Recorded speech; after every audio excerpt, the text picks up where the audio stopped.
Hello दोस्तों, मैं आज कोशिका के अगले पार्ट के बारे में बताऊंगा। आज मैं पार्ट 3 पढ़ाने वाला हूं। तो उसके पहले मैं आप लोगों को रसधानी, माइटोकॉन्ड्रिया, गाल्जी का इसके बारे में बता चुका हूं। तो आज मैं बताऊंगा उसके अगले बारे में, जो है तारक काय। आज है अगला पार्ट उसका, तारक काय। देखिएगा, तारक काय की इंग्लिश होती है सेंट्रोसोम। कभी कभी ऐसा होता है कि ये सेंट्रोसोम हिंदी में भी लिख कर आ जाता है। कभी कभी ये सेंट्रोसोम ऐसे पूरा हिंदी में लिख देता है कि सेंट्रोसोम, ठीक है। कभी कभी हिंदी में भी सेंट्रोसोम ऐसे लिखकर आ जाता है, पूछ लेता है सेंट्रोसोम क्या है। तो सेंट्रोसोम की खोज जो है बोवेरी ने किया था। किसने किया था? सेंट्रोसोम की खोज बोवेरी ने की थी। फिर से देखते हैं, तारक काय की खोज तारक काय की इंग्लिश होती है सेंट्रोसोम, इसकी खोज बोवेरी ने की थी। अब देखेंगे तारक काय क्या करता है। तारक काय जो है कोशिका का विभाजन करता है। क्या करता है? कोशिका का विभाजन। जानते हैं, ये सेंट्रोसोम जो है कोशिका का विभाजन करेगा। विभाजन का मतलब है, विभाजन का मतलब अलग अलग नहीं करना, बांटना नहीं। विभाजन का मतलब होता है एक कोशिका का मतलब जुड़ना। क्या करना? एक कोशिका से दो कोशिका जुड़ना, आपस में कोशिकाओं का जुड़ना ही क्या कहलाता है? विभाजन करता है या पुनर्निर्माण करना। जैसे एक कोशिका मिलके दो कोशिका का निर्माण कर दे, उसे ही क्या कहते हैं? कोशिका विभाजन या पुनर्निर्माण कहते हैं। या एक कोशिका मिलकर क्या करे? दो कोशिका का निर्माण कर दे, उसे ही क्या करते हैं? कोशिका विभाजन या पुनर्निर्माण। ये कौन करता है? तो सेंट्रोसोम करता है। हम देखेंगे सेंट्रोसोम ज्यादातर लीवर में पाया जाता है। ये सेंट्रोसोम कहाँ पाया जाएगा? ज्यादातर लीवर में पाया जाता है, जिससे लीवर में क्या होता है? धड़ाधड़, मतलब बहुत तेजी से विभाजन क्रिया हो जाती है। सबसे तेज विभाजन जो होता है कोशिकाओं में, तो लीवर में होता है। क्यों? क्योंकि यहाँ सेंट्रोसोम बहुत अधिक मात्रा में पाए जाते हैं। और कम मात्रा में विभाजन कहाँ नहीं होता है? तो विभाजन जो है ब्रेन अर्थात मस्तिष्क में विभाजन क्रिया नहीं होती। क्यों? मस्तिष्क में पाया जाता है आपका न्यूरॉन। क्या पाया जाता है? मस्तिष्क में पाए जाते हैं आपके न्यूरॉन। जो है न्यूरॉन में सेंट्रोसोम नहीं पाए जाते हैं। न्यूरॉन में सेंट्रोसोम नहीं पाए जाते हैं, जिससे यहाँ विभाजन क्रिया नहीं होती है। फिर भी कैंसर हो जाता है मस्तिष्क में, ब्रेन में फिर भी कैंसर हो जाता है। तो हम बताते हैं मस्तिष्क में 90% आपके क्या होते हैं? न्यूरॉन पाए जाते हैं, और बचता है आपका 10%। आपके जो 10% होते हैं मस्तिष्क में पाया जाता है गिलियल सेल, और गिलियल सेल में क्या होते हैं? कोशिका, और कोशिका में ही क्या पाए जाएंगे? सेंट्रोसोम। और सेंट्रोसोम क्या होते हैं? उसी में ज्यादा विभाजन कर देता है, ढेर विभाजन कर दे। अधिक विभाजन के कारण वहाँ क्या होता है? तो कैंसर हो जाता है, जिसे हम ब्रेन ट्यूमर कहते हैं। क्या कहते हैं? ब्रेन ट्यूमर कहते हैं। ये था सबसे। अगर पूछा जाए सबसे तेज विभाजन कहाँ होता है, तो लीवर में होता है। अगर पूछा जाए विभाजन कहाँ नहीं होता है, तो न्यूरॉन, ब्रेन में नहीं होता है। ठीक, न्यूरॉन में नहीं होता है। आई होप अगर आपको तारक का या सेंट्रोसोम समझ में आ गया हो, तो हम आपको बताते हैं अंतःप्रद्रव्यी जालिका।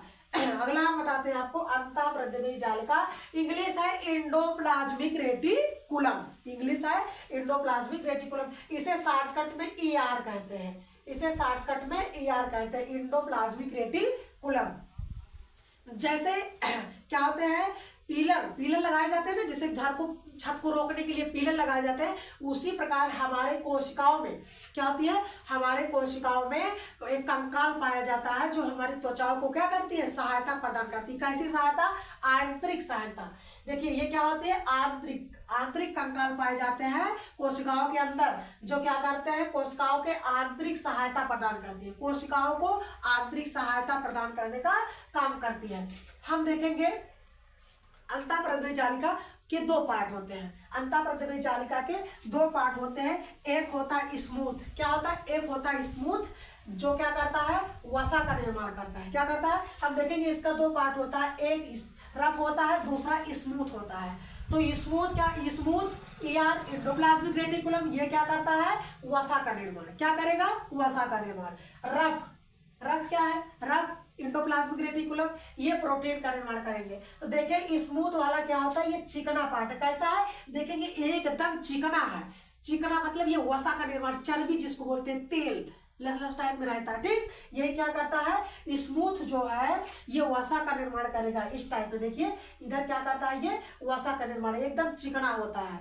ये पूरा आपका एंडोप्लाज्मिक रेटिकुलम है। ठीक, इसमें जो स्मूथ है ये वसा का निर्माण करेगा। ये कैसा होता है, जैसे चर्बी एकदम तैलीय होता है, तैलीय। तो देखते हैं जो आपका रफ है, रफ साइड में आपको ये जो देख रहे हैं ये क्या करता है, रफ आपका जो करेगा ये आपका करेगा प्रोटीन का निर्माण। क्या करता है, प्रोटीन का निर्माण। हाँ, रफ प्रोटीन का निर्माण करता है, ये सही है, पर आधा करता है। क्या करता है, आधा। चलिए दिखाते हैं आपको। रफ में जो आपको ये धब्बे धब्बे दिख रहे हैं बिंदी टाइप में, यही है राइबोसोम। और राइबोसोम ही क्या करता है, प्रोटीन का निर्माण। अगर कहा जाए कि रफ निर्माण करता है प्रोटीन का, तो नहीं, ऐसा नहीं होता। रफ प्रोटीन का निर्माण नहीं करता। प्रोटीन का जो निर्माण करता है वो कौन करता है, राइबोसोम। तो चलिए हम आप बताते हैं राइबोसोम के बारे में। राइबोसोम क्या है, आप देखेंगे, आप माइटोकॉन्ड्रिया पढ़ चुके हैं। क्या पढ़ चुके हैं, माइटोकॉन्ड्रिया पढ़ लिए। माइटोकॉन्ड्रिया को क्या कहते हैं, बिजली का घर या ऊर्जा निर्माण। उसके बाद आता है गायनोसियम और गाल्जी का। आप गाल्जी का पढ़ चुके हैं। गाल्जी का क्या करता है, परिवहन का काम करता है। वैक्यूल रसधानी क्या करता है, जल संग्रह करता है। सेंट्रोसोम क्या करता है, कोशिका का विभाजन करता है। यार एंडोप्लाज्मिक रेटिकुलम क्या करता है, प्रोटीन का निर्माण करता है। अब चलिए पढ़ते हैं राइबोसोम के बारे में। क्या पढ़ते हैं, राइबोसोम। राइबोसोम देखते हैं। राइबोसोम की खोज किसने की थी, तो राइबोसोम की खोज पैलाडे ने की। किसने किया है, राइबोसोम की खोज पैलाडे ने की। ये राइबोसोम करता क्या है, प्रोटीन का निर्माण। राइबोसोम क्या करता है, प्रोटीन का निर्माण करता है। इसलिए किस साइड में करता है, तो रफ साइड में। रफ साइड में क्या करता है, वो प्रोटीन का निर्माण करता है राइबोसोम। इसलिए इसे क्या कहा जाता है, प्रोटीन की फैक्ट्री। अगर पूछा जाए प्रोटीन की फैक्ट्री, तो राइबोसोम। अब देखिए, एक होता है सेडिमेंटेशन और कोफिशिएंट। क्या होता है, एक होता है सेडिमेंटेशन और कोफिशिएंट के आधार पर राइबोसोम दो प्रकार का होता है। सेडिमेंटेशन और कोफिशिएंट के आधार पर आपका राइबोसोम दो प्रकार का होता है। एक होता है 70S, एक होता है 80S। तो 70S, ये यस का मतलब होता है सेडिमेंटेशन कोफिशिएंट।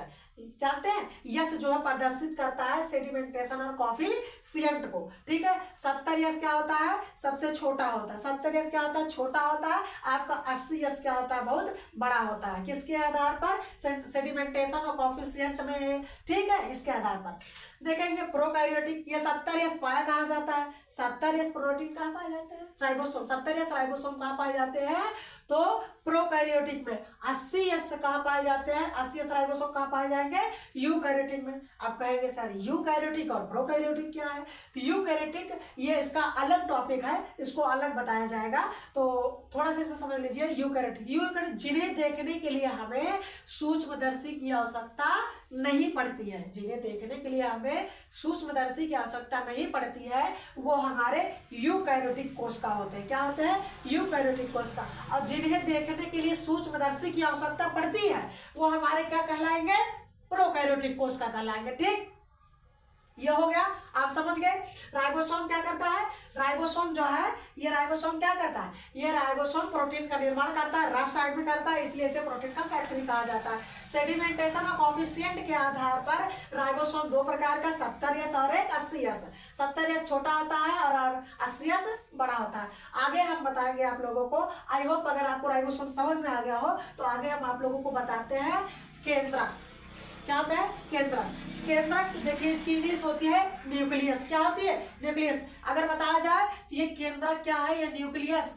ये न्यूक्लियस जो होती है सबसे बड़ी कोशिका होती है। सबसे बड़ी कोशिका कौन होता है, तो न्यूक्लियस होती है। हमारी सबसे बड़ी कोशिका बोली जाए तो क्या होती है, न्यूक्लियस, केंद्रक। ठीक, केंद्रक, इसकी इंग्लिश न्यूक्लियस। इसकी खोज किसने की है, रॉबर्ट ब्राउन ने। किसने, रॉबर्ट ब्राउन ने। केंद्रक की खोज रॉबर्ट ब्राउन ने। अब देखेंगे जो होता है, जो है क्या कहते हैं, केंद्रक को। ठीक है, केंद्रक को ब्रेन ऑफ सेल, ठीक है, कोशिका का ब्रेन कहा जाता है। केंद्रक को कोशिका का ब्रेन कहा जाता है, दिमाग कहा जाता है। किसको, कोशिका का ब्रेन कौन से कहते हैं, अगर पूछा जाए कोशिका का ब्रेन किसे कहते हैं, दिमाग किसे कहते हैं, तो कौन है, केंद्रक। क्या होता है, केंद्रक, इसे कंट्रोलर भी कहते हैं। क्या कहते हैं? कंट्रोलर। ठीक, ये क्या करता है? कंट्रोल भी करता है। ठीक, अगर इसमें देखेंगे, इसमें दो होते हैं, एक होता है क्रोमोसोम, इसमें क्या होता है? क्रोमोसोम होते हैं, और क्या होता है? डीएनए और आरएनए पाए जाते हैं। इसमें एक क्रोमोसोम होता है, दूसरा क्या होता है? डीएनए आरएनए होते हैं। आगे चलिए देखते हैं, अगर पूछा जाए कि केंद्रक में क्या पाया जाता है, इसमें प्रोटीन पाया जाता है। क्या पाया जाता है? प्रोटीन। 80% प्रोटीन पाया जाएगा, और डीएनए आपका 10% पाया जाएगा। हो गया 90।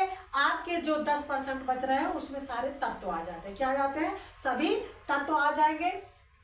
अब ये डीएनए आरएनए एक अलग चैप्टर है, इसको बताया जाएगा आप लोगों को। ठीक है, तो केंद्रक की खोज रॉबर्ट ब्राउन ने की है। इसे केंद्रक को क्या कहा? ब्रेन ऑफ सेल कहा जाता है। जानते हैं ये क्या करता है?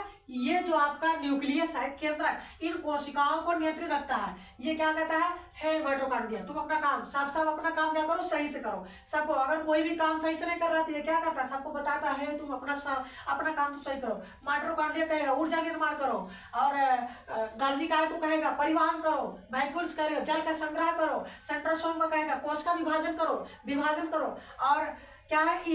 ईआर क्या है? इंडोप्लाज्मिक रेटिकुलम को क्या बताएगा? कि प्रोटीन का निर्माण करो।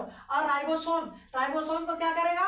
राइबोसोम तो जान ही रहे कि प्रोटीन का निर्माण करता ही। ये क्या करता है? न्यूक्लियस सबको नियंत्रण में रखता है, और न्यूक्लियस सबसे बड़ी कोशिका होती है हमारी, क्या होती है? केंद्रक होती है। तो एक बार फिर से हम समझ लेते हैं, एक बार दौड़ा के उसे बता दिया जाए आपको। तो एक तारक काय की इंग्लिश होती है सेंट्रोसोम। इसकी खोज की है क्या होती है? बोवरी ने। किसने की है? बोवरी ने। सेंट्रोसोम कभी कभी ऐसे हिंदी में भी लिखकर आ जाता है। और ये सेंट्रोसोम क्या करता है? कोशिका का विभाजन करता है। क्या करता है? कोशिका का विभाजन या पूर्ण निर्माण करता है। अगर पूछा जाए सबसे तेज विभाजन कहाँ होती है, तो हमारे लीवर में सेंट्रोसोम अधिक पाया जाए। यहाँ क्या होती है? कोशिका विभाजन अधिक होगा। और विभाजन कहाँ नहीं होता है? तो मस्तिष्क में। क्यों? मस्तिष्क में पाए जाते हैं न्यूरॉन, और न्यूरॉन में सेंट्रोसोम नहीं पाए जाते, जिसके कारण यहाँ क्या होता है? विभाजन नहीं हो पाती है। फिर भी हमारे मस्तिष्क में कैंसर हो जाता है, और 90% क्या पाए जाएंगे? 90% न्यूरॉन होता है, 10% गिलियल सेल में पाए जाएंगे सेंट्रोसोम, जिससे क्या होती है? कोशिकाओं का विभाजन अधिक कर देता है, और क्या होता है? कैंसर हो जाता है। ये कैंसर क्या ही करता है? ब्रेन ट्यूमर का निर्माण कर देता है। अगला देखते हैं अंतःप्रद्रव्य जालिका की इंग्लिश है इंडोप्लाज्मिक रेटिकुलम। शॉर्टकट में इसे ईआर कहते हैं। ये क्या करता है? आंतरिक कंकाल होता है। ये अंदर से कोशिकाओं को सहायता प्रदान करता है। अंदर से क्या करता है? कोशिकाओं को सहायता प्रदान करता है। एक होता है स्मूथ इंडोप्लाज्मिक रेटिकुलम। क्या करता है? वसा का निर्माण होता है। ये चिकना भाग होता है। कैसा होता है? ये एकदम चिकना भाग होता है। इसमें ही क्या होता है? वसा का निर्माण, चर्बी का निर्माण।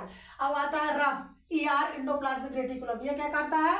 प्रोटीन का निर्माण। ये क्या होते हैं? इसे धब्बे टाइप में दिख रहा है, यही क्या? राइबोसोम भी क्या करता है? प्रोटीन का निर्माण करता है। आगे चलिए, राइबोसोम की खोज पैलाडे ने की है।